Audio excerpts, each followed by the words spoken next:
रामायण की कहानी कई युगों से सभी लोग सुनते, देखते एवं पढ़ते आ रहे हैं, जिसमें हमने राम और उनके भाइयों के प्रेम के बारे में विस्तार से जाना, लेकिन हमने राम की बहन शांता के बारे में बहुत कम सुना है, या कहे कि सुना ही नहीं है। आज हम आपको शांता के बारे में बताएंगे। इसके पहले एक कहानी में हमने आपको हनुमान के पुत्र मकर ध्वज के बारे में बताया था, जिसके बारे में भी सभी को स्पष्ट रूप से कोई जानकारी नहीं है।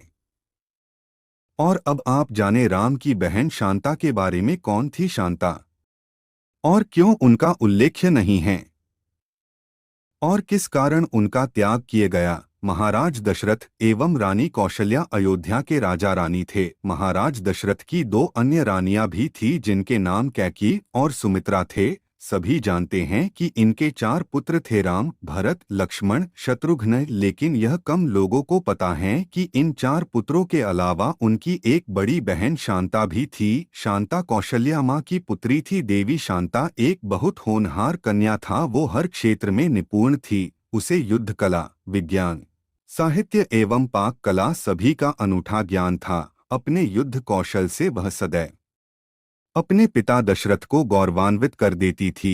एक दिन रानी कौशल्या की बहन रानी वर्षिणी अपने पति रोमपद के साथ अयोध्या आते हैं। राजा रोमपद अंग देश के राजा थे। उनकी कोई संतान नहीं थी।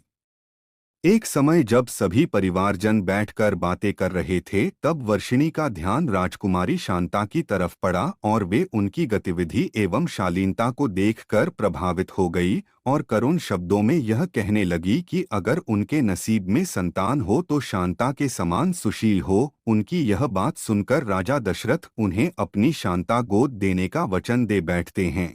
रघुकुल की ऋत प्राण जाई पर वचन न जाई के अनुसार राजा दशरथ एवं माता कौशल्या को अपनी पुत्री अंग देश के राजा रोमपद एवं रानी वर्षिणी को गोद देनी पड़ती हैं। इस प्रकार शांता अंग देश की राजकुमारी बन जाती हैं। एक दिन अंगराज रोमपद अपनी गोदली पुत्री शांता से विचार विमर्श कर रहे थे, तभी उनके दर पर एक ब्राह्मण याचक अपनी याचना लेकर आया। लेकिन रोमपद अपनी वार्ता में इतने व्यस्त थे कि उन्होंने ब्राह्मण की याचना सुनी ही नहीं और ब्राह्मण को बिना कुछ लिए खाली हाथ जाना पड़ा।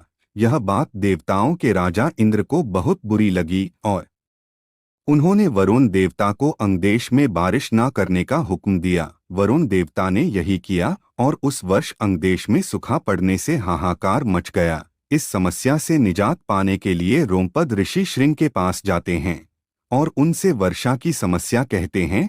तब ऋषि श्रृंग रोमपद को यज्ञ करने को कहते हैं।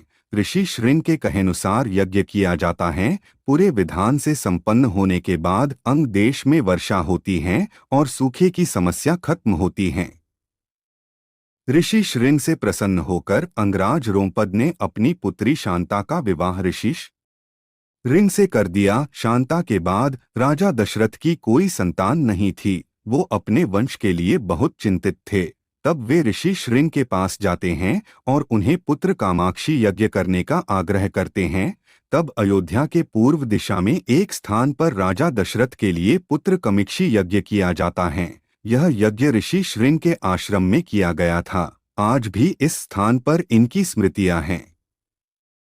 इस यज्ञ के बाद प्रसाद के रूप में खीर रानी कौशल्या को दी जाती हैं, जिसे वे छोटी रानी कैकेयी से बांटती हैं। बाद में दोनों रानी अपने हिस्से में से एक एक हिस्सा सबसे छोटी रानी सुमित्रा को देती हैं, जिसके फलस्वरूप सुमित्रा को दो पुत्र लक्ष्मण एवं शत्रुघ्न होते हैं और रानी कौशल्या को दशरथ के ज्येष्ठ पुत्र राम की माता बनने का सौभाग्य मिलता है एवं रानी कैकेयी को भरत की प्राप्ति होती है।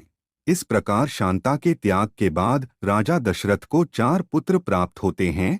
पुत्री वियोग के कारण रानी कौशल्या एवं राजा दशरथ के मध्य मतभेद उत्पन्न हो जाता है। शांता के बारे में चारों राजकुमारों को कुछ ज्ञात नहीं होता, लेकिन समय के साथ वे माता कौशल्या के दुख को महसूस करने लगते हैं। तब राम कौशल्या से प्रश्न करते हैं।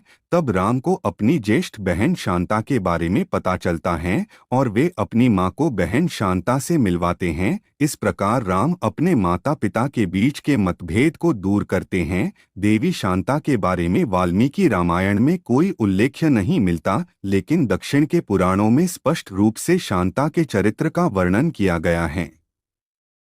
दोस्तों, वीडियो कैसी लगी कमेंट में ज़रूर बताएं।